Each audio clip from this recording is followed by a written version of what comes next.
ପ୍ରଭୁ ବେଦବ୍ୟାସଙ୍କର ଗୋଟିଏ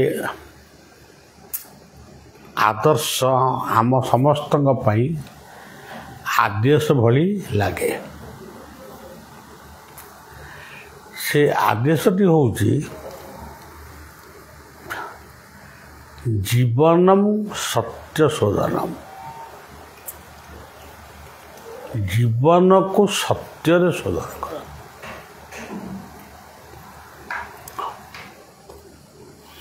କିଛି ଲୋକ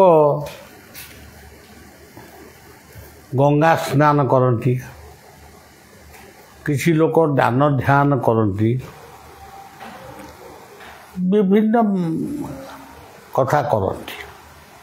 ଅନ୍ନଦାନ, ଗୋଦାନ, ଭୂମିଦାନ, ସ୍ୱର୍ଣ୍ଣଦାନ ଇତ୍ୟାଦି ଇତ୍ୟାଦି କରି ସେମାନେ ପାପରୁ ବିମୁକ୍ତ ହେବା ପାଇଁ ଏସବୁ କରିଥାନ୍ତି। କିନ୍ତୁ ପ୍ରକୃତରେ ବ୍ୟାସଦେବ କହିଲେ ଜୀବନଂ ସତ୍ୟ ଶୋଧନ।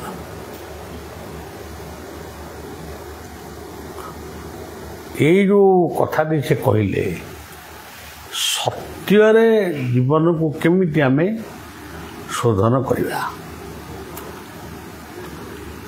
ପ୍ରଥମେ ଆମେ ବୁଝିବା ସତ୍ୟ ଆମ ଭିତରେ ଅଛି। ଆମରି ଭିତରେ ସେ ଅଛନ୍ତି, କିନ୍ତୁ ଆମେ ତାଙ୍କୁ ଜାଣିନୁ କିମ୍ବା ଜାଣିବା ପାଇଁ, ଚିହ୍ନିବା ପାଇଁ ମଧ୍ୟ ଚେଷ୍ଟା କରୁ। ଈଶ୍ୱର ସର୍ବଭୂତାନାଂ ହୃଦେ ସର୍ଜୁନ ତିଷ୍ଠତି। ହୃଦୟରେ ଯଦି ତାଙ୍କର ନିବାସ, ଈଶ୍ୱର ସର୍ବଭୂତାନାଂ ହୃଦେ ସର୍ଜୁନ ତିଷ୍ଠତି, ଏଇ କଥାଟା ଯେତେବେଳେ ଆମ ଭିତରେ ଦୃଢ଼ ହେବ, ଈଶ୍ୱର ମୋ ଭିତରେ ଅଛନ୍ତି, ସେତେବେଳେ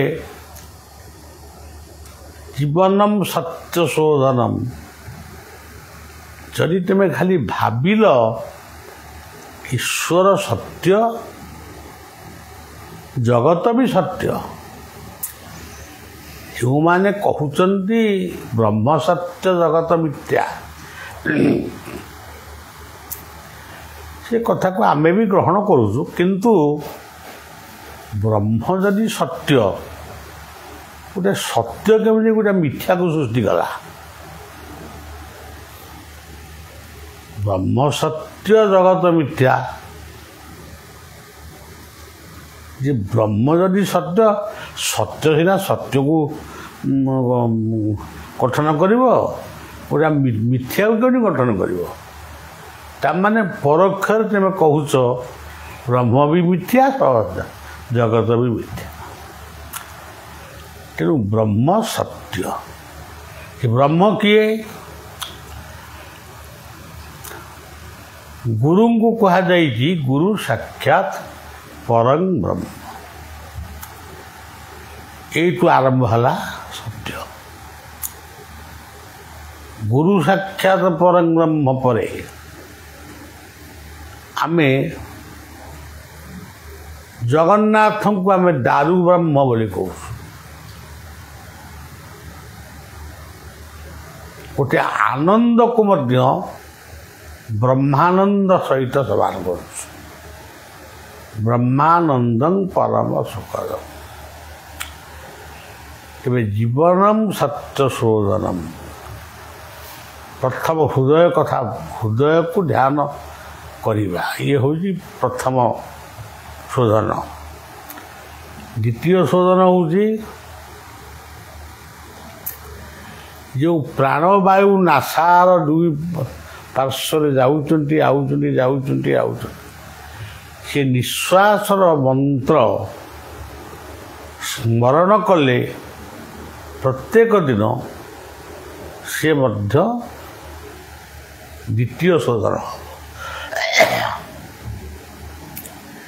କିଛି ପଇସା ପତ୍ର ପଡ଼ିବାର ନାହିଁ କି ଜମିବାଡ଼ି ଖରାପ ହେବାର ନାହିଁ, କିନ୍ତୁ କରିବା ପାଇଁ ତ ଇଚ୍ଛା ନାହିଁ। ଯଦି ନିଶ୍ୱାସକୁ ବାରି ନପାରିବ, ମୁଁ ଜାଣିପାରୁନି କେଉଁ ପଟେ ବାଁ ପଟେ କେତେବେଳେ ଯାଉଛି, ଡାହାଣ ପଟେ କେତେବେଳେ ଯାଉଛି, ଯଦି ବାରି ନପାରିବ, କେବଳ ହଂସ ସୋହମ୍ ଅଂ ଏଇ ତିନୋଟି ମନ୍ତ୍ରକୁ ଜପ କରିବ, ନାସାଗ୍ରକୁ ଧ୍ୟାନ କରିବ କିଛି ସମୟ। ଏଠି ଦ୍ୱିତୀୟ ଶୋଧନ ହେଲା। ଯଦି ପ୍ରାଣାୟାମ କରିବ ଆହୁରି ଭଲ। ତୃତୀୟ ଶୋଧନ ହେଉଛି ବଚନ ମଧ୍ୟ ସତ୍ୟବାଣୀ। ଯଦି ଆମେ ସତ୍ୟ କହିବାକୁ ଚେଷ୍ଟା କରିବା, ଅନାବଶ୍ୟକରେ ଆମେ ମିଥ୍ୟା କହିବାନି। ଅତ୍ୟାବଶ୍ୟକ ହେଲେ ସେଟା ମିଥ୍ୟା ହେଇପାରେ, କିନ୍ତୁ ମିଛଟାକୁ ଯଦି ଆମେ ଆଗକୁ ନେଇକିରି ଆମେ ଯିବା, ତାହେଲେ ଜୀବନକୁ ଗଙ୍ଗା ସ୍ନାନରେ ବି ଜୀବନର ପାପ ଦୂରୀଭୂତ ହେବନି। ଜୀବନମ୍ ସତ୍ୟ ଶୋଧନ। ତାପରେ ଶାନ୍ତି। ନିଜେ ଶାନ୍ତିରେ ବଞ୍ଚ, ଅନ୍ୟକୁ ଟିକେ ଶାନ୍ତିରେ ବଞ୍ଚିବାକୁ ଦିଅ। ଟିକେ ସାହାଯ୍ୟ କର, ସହଯୋଗ କର। ସେଇଠି ଯେଉଁ ଆଶୀର୍ବାଦ ଆମେ ପାଇବା, ସେଇଟା ହିଁ ଜୀବନର ଗୋଟେ ବିରାଟ ଶୋଧନ। ଜୀବନମ୍ ସତ୍ୟ ଶୋଧନ। ଆମେ ଗୁଡ଼ାଏ ବ୍ରତ କରୁ, ଏ ସକାଳୁ ସନ୍ଧ୍ୟାବେଳେ ଯାକ ଉପାସ ରହିଲୁ, ତାପରେ ଖାଇଲୁ, ବ୍ରତ ଭାଙ୍ଗିଲୁ। ଇଏ ସବୁ କଥା ବହୁ ପରେ ସୃଷ୍ଟି। ଜୀବନର ବ୍ରତ ହଉ, ସିଏ ବ୍ରତ ହେଉଛି ସତ୍ୟର ବ୍ରତ, ସଂଯମର ବ୍ରତ, ସମୟାନୁବର୍ତ୍ତିତା। ଇଏ ହେଉଛି ଠିକ୍ ସମୟରେ ଠିକ୍ କାମ କରିବ। ସମନ୍ୱୟ, ସମସ୍ତଙ୍କ ଭିତରେ ଈଶ୍ୱରଙ୍କୁ ଦର୍ଶନ କର। ଇଏ ବ୍ରତକୁ ଛାଡ଼ିକିରି ଆମେ ସବୁ ଯେଉଁ ପ୍ରକାର ବ୍ରତ କରୁଛୁ ବା କିଛି ସାଧୁସନ୍ଥମାନେ ଆମକୁ ଶିଖଉଛନ୍ତି, ସିଏ ସବୁ ମାନେ କିଛି ସମୟ ପାଇଁ ତାର ପ୍ରଭାବ ଅଛି। ପ୍ରତ୍ୟେକ ଦିନ ଯିଏ ସୂର୍ଯ୍ୟଙ୍କୁ ନମସ୍କାର କରେ, ଜଳଙ୍କୁ ନମସ୍କାର କରେ, ଭୂମିକୁ ନମସ୍କାର କରେ, ଆଉ ଅଗ୍ନିକୁ ନମସ୍କାର କରେ, ହୃଦୟକୁ ନମସ୍କାର କରେ, ସଦ୍ଗୁରୁଙ୍କୁ ନମସ୍କାର କରେ, ସେଇଟା ହେଉଛି ଜୀବନମ୍ ସତ୍ୟ ଶୋଧନମ୍। ଆଉ ଆମେ ପାପ କରିବୁ, ଯାଇକିରି ତ୍ରିବେଣୀରେ ସ୍ନାନ କଲେ ଆମ ପାପ ଛାଡ଼ିଯିବ। କେଉଁଠି କିଏ ପାପକୁ ନେବ କିଏ? ଜଳ ସ୍ନାନଂ ମଳତ୍ୟାଗ, ମନ୍ତ୍ର ସ୍ନାନଂ ସଦାଶୁଚି, ଜ୍ଞାନ ସ୍ନାନଂ ହରତେ ପାପ, ବୁରୁତ ପରମ। ତ୍ରିବେଣୀ ଯାଅ, ସ୍ନାନ କର। ତମ ଭିତରେ ବି ଗୋଟେ ତ୍ରିବେଣୀ ଅଛି, ସେଇଟା ହେଉଛି ତୁମ ଭୁଲତା, ଏଇ ଗଙ୍ଗା, ଯମୁନା, ସରସ୍ୱତୀ, ଲଲାଟ ଚକ୍ର। ତେବେ ଇଏ ତ୍ରିବେଣୀରେ ସ୍ନାନ ଦିନେ କରୁନା, ଇଏ ତ୍ରିବେଣୀରେ ପ୍ରତ୍ୟେକ ଦିନ ସ୍ନାନ କର। ତେଣିକି ତ୍ରିବେଣୀ ଯେବେ କୁମ୍ଭ ଆସିବ, ଯିବ ସ୍ନାନ କରିକି ଆସିବ। ଆଉ ତେଣୁ ସବୁଠାରୁ ବଡ଼ କଥା ହେଉଛି ତୁମ ବଚନରେ, ତୁମ ଆଚରଣରେ, ତୁମ ସେବାରେ, ତୁମ କଥାରେ, ବ୍ୟବହାରରେ ସତ୍ୟ ଉପଲବ୍ଧି ହେଲେ ଭଗବାନ ସେଇଠି ବ୍ୟାସଦେବ କହୁଛନ୍ତି ଜୀବନମ୍ ସତ୍ୟ ଶୋଧନ, ଜୀବନକୁ ସତ୍ୟରେ ସତ୍ୟ ସିଦ୍ଧ। ତେଣୁ ଏଇ କଥାକୁ ବଚନ ମଧ୍ୟ ସତ୍ୟବାଣୀ ନିର୍ଲୋଭ ପରାଧନ ନାହିଁ। ତାପରେ ସତ କହିବାକୁ କିଏ ଡରିବି, ଏସବୁ ବହୁତ ପଛରେ ଲେଖା ହେଇଛନ୍ତି। କିନ୍ତୁ ଆମର ବେଦ ବେଦାନ୍ତରେ ବହୁ ପୂର୍ବରୁ ଲେଖା ହେଇଛି ସତ୍ୟଂ ବଦିଷ୍ୟାମି, ମୁଁ ସତ୍ୟକୁ ଜୀବନରେ ଆଚରଣ କରିବି। ସତ୍ୟ କହିଲେ ଗୋଟେ ନିର୍ଦ୍ଦିଷ୍ଟ କଥାକୁ ସତ୍ୟ ବୋଲି କୁହାଯିବ ତା ନୁହେଁ। ମୁଁ ଚାଷ କଲି, ଫସଲ ପାଇଲି, ଆଉ ସତ୍ୟ। ଚାଷ କଲି, ଫଳ ପାଇଲିନି, ଏହା ମଧ୍ୟ ସତ୍ୟ। ମୁଁ କର୍ମ କଲି, ଅପମାନିତ ହେଲି, ଅପମାନିତ ହେଇ କାନ୍ଦିଲି, ଏହା ମଧ୍ୟ ସତ୍ୟ। କିନ୍ତୁ ମୁଁ କର୍ମ କଲି, ମୋତେ ବହୁ ଲୋକ ପ୍ରଶଂସା କଲେ, ତାହା ମଧ୍ୟ ସତ୍ୟ। ସତ୍ୟକୁ ଗୋଟେ ନିର୍ଦ୍ଦିଷ୍ଟ ଭାଷାରେ ବୁଝିବାକୁ ଚେଷ୍ଟା କର। ମୁଁ ଗାଡ଼ିରେ ଯାଉଥିଲି, ଗାଡ଼ି ଧକ୍କା ହେଲା, ମୋର ଡ୍ରାଇଭିଂ ଟିକେ ଫେଲ୍ ହେଲା, ଏହା ସତ୍ୟ।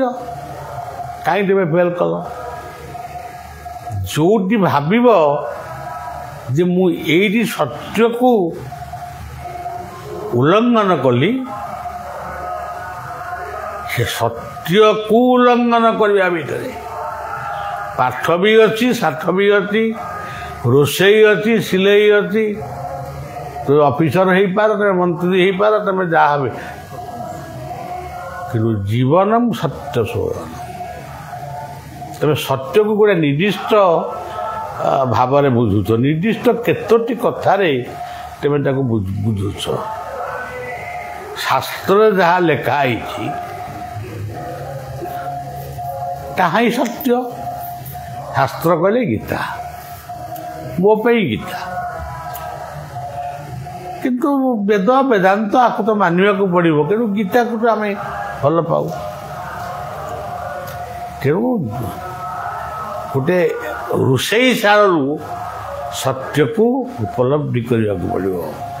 ମୁଁ ଅମୁକ ରୋଷେଇଟା କରିବି, ଏଇ ପ୍ରୋସେସ୍ରେ କରିବି, ଏଇମାନଙ୍କ ପାଇଁ କରିବି, ଏବଂ ଏଇମାନଙ୍କୁ ମୁଁ ସନ୍ତୁଷ୍ଟରେ ମାନେ ସନ୍ତୋଷରେ ଖାଇବାକୁ ଦେବି।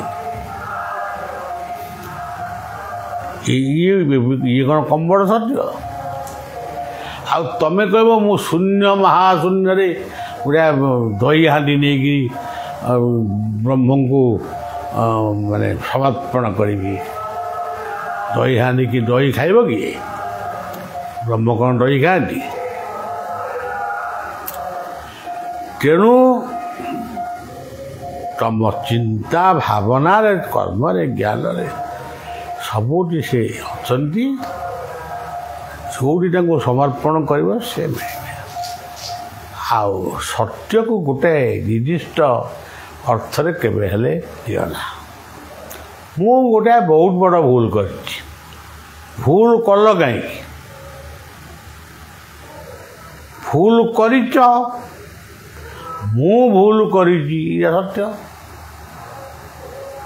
ଭୁଲ ପାଇଁ ଅନୁତାପ କରିଛି, ଏହା ମଧ୍ୟ ସତ୍ୟ।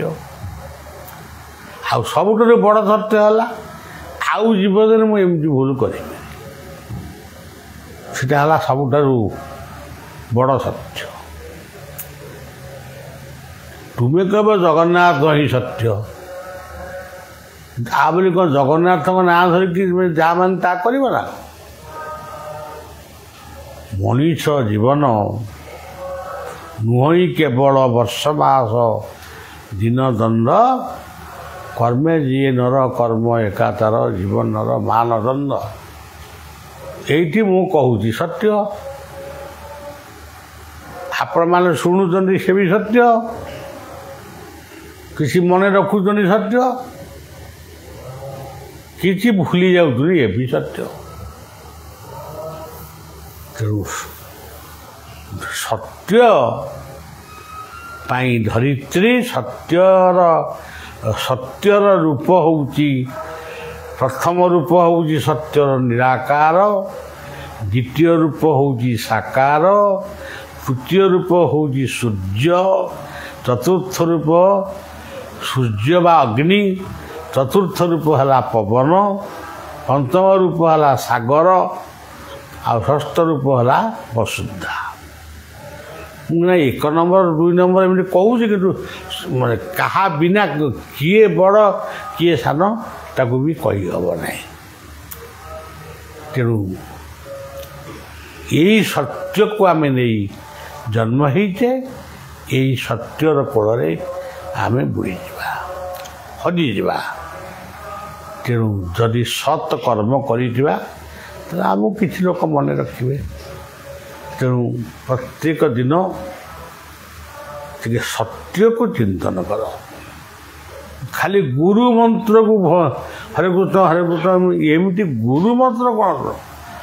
ଗୁରୁ ମନ୍ତ୍ରକୁ ସ୍ମରଣ କରିବାକୁ ଭୁଲି ଯାଇପାର, ତେଣୁ ସତ୍ୟକୁ ଭୁଲ ନା। ଗୁରୁ ମନ୍ତ୍ର ନେଲେ ଭଲ, ନ ନେଲେ ତ ବହୁତ ଭଲ, ନ ନେଲେ ବି କିଛି ଦୋଷ ନାହିଁ। ଯଦି ତୁମେ ଭଲ କାମ କରିଛ, ତୁମେ ସନ୍ଧ୍ୟାବେଳେ ପ୍ରାର୍ଥନା କରିବା କଥା, ଟାଇମ୍ ଦିଆହେଇଛି 6ଟା ବେଳେ ପ୍ରାର୍ଥନା କରିବ, କରିପାରିଲନି, ସେଇ ସମୟରେ ଗୋଟିଏ ଲୋକକୁ ନେଇ ତୁମେ ମେଡ଼ିକାଲରେ ଭର୍ତ୍ତି କଲ, ତେଣୁ କେତେ ବଡ଼ ପ୍ରାର୍ଥନା କର, ଇଏ କି ପ୍ରାର୍ଥନା? ସେଥିପାଇଁ କୁହାଯାଇଛି ସତସଙ୍ଗ ଆଉ ଭାଗବତ ପୀଠ, ଆଉ ସବୁ ମିଛ ଗଞ୍ଜେଇ ମଠ। ତେଣୁ ବଢ଼ିଆ କିଛି ଦିନ ପୁଣି ପ୍ରୋଗ୍ରାମ୍ ଅପ୍ରିଲ ମେ ପର୍ଯ୍ୟନ୍ତ ମଝିରେ ଆଶ୍ରମରେ ରହିବି, ମଝିରେ ଆଶ୍ରମ ବାହାରେ ପ୍ରୋଗ୍ରାମରେ ରହିବି। ତେଣୁ ଯଦି କେହି ଆଶ୍ରମକୁ ବ୍ୟକ୍ତିଗତ ସମସ୍ୟା ନେଇ ଯଦି ଆସିବାକୁ ଥାଏ, ଟିକେ ଫୋନ୍ କରିକି ଆସନ୍ତୁ, ବୁଝିବେ ବାବା ଅଛନ୍ତି କି ନା। ଆଉ ଯଦି ବାବା ବି ନଥିବେ, କ'ଣ ଏଠି ଅନନ୍ତ ବି ନଥିବେ? ଏଠି ଅନନ୍ତ ଅଛନ୍ତି, ଆପଣମାନେ ଏପର୍ଯ୍ୟନ୍ତ ବୁଝିନାହାନ୍ତି। ଏଠି ଅନନ୍ତ ଅଛନ୍ତି, ଇଏ ଅନନ୍ତଙ୍କର ତୀର୍ଥସ୍ଥାନ। ଏଠି ଜ୍ୟୋତିର୍ପ୍ରଭା ଯୋଗମାୟା ଶାରଦାଙ୍କର ଇଏ ମଧ୍ୟ ପୀଠ। ତେଣୁ ଏତେ କଥା ଏଠି ଅଛି, ବାବା ନାହାନ୍ତି ଆଉ ଯିବୁନି, ତମେ ଶୁଦ୍ଧ ସ୍ୱାର୍ଥପର ହେଇଯାଉଛ। ବାବା ନାହାନ୍ତି ବୋଲି ଆମେ ଯିବୁନି, ବାବା ଥିଲେ ତୁମେ କ'ଣ କରିଥାନ୍ତ ନା ଅମୁକ କଥାଟା କହିଥାନ୍ତି, ଏଇ ସକାଶେ ଆସୁନା। ତ ସବୁବେଳେ ମନେ ରଖିବ, ବାବାଙ୍କର ଯାହାକୁ ବାବା ବୋଲି କହୁଛ ସେ ଗୋଟେ ସୂକ୍ଷ୍ମ ସତ୍ତା। ସେ ଯେଉଁଠି ରହିଥିଲେ ବି ସେ ବାବାର ସୂକ୍ଷ୍ମ ସତ୍ତା ସେ ଅନନ୍ତ ତୀର୍ଥରେ ହିଁ ଘୁରି ବୁଲୁଛି। ଆପଣମାନେ ଗଲେ ତାକୁ ଉପଲବ୍ଧି କରିବେ। ତେଣୁ ବାବାର ସୂକ୍ଷ୍ମ ସତ୍ତା କିଏ? ଅନନ୍ତ। ଆମେ ଗୋଟେ ଉଇ ହୁଙ୍କା ଭିତରେ ଅନନ୍ତଙ୍କୁ ସ୍ଥାପନ କରିନୁ।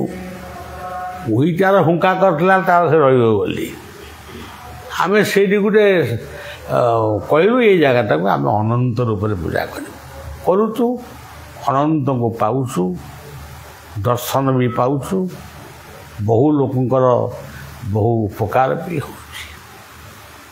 ଯାହା ହଉ, ସତ୍ୟ ହିଁ ଅନନ୍ତ, ସତ୍ୟ ହିଁ କର୍ମ, ସତ୍ୟ ହିଁ ଜ୍ଞାନ, ସତ୍ୟ ହିଁ ସେବା, ସତ୍ୟ ହିଁ ସଂଯମ, ଜୀବନଂ ସତ୍ୟ ଜୀବନକୁ ସତ୍ୟରେ ଶୋଧନ କର। ଆଜିର କଥା ଏଇଠି ରଖିବା। ଜୟ ଗୁରୁ, ଜୟ ଜଗନ୍ନାଥ।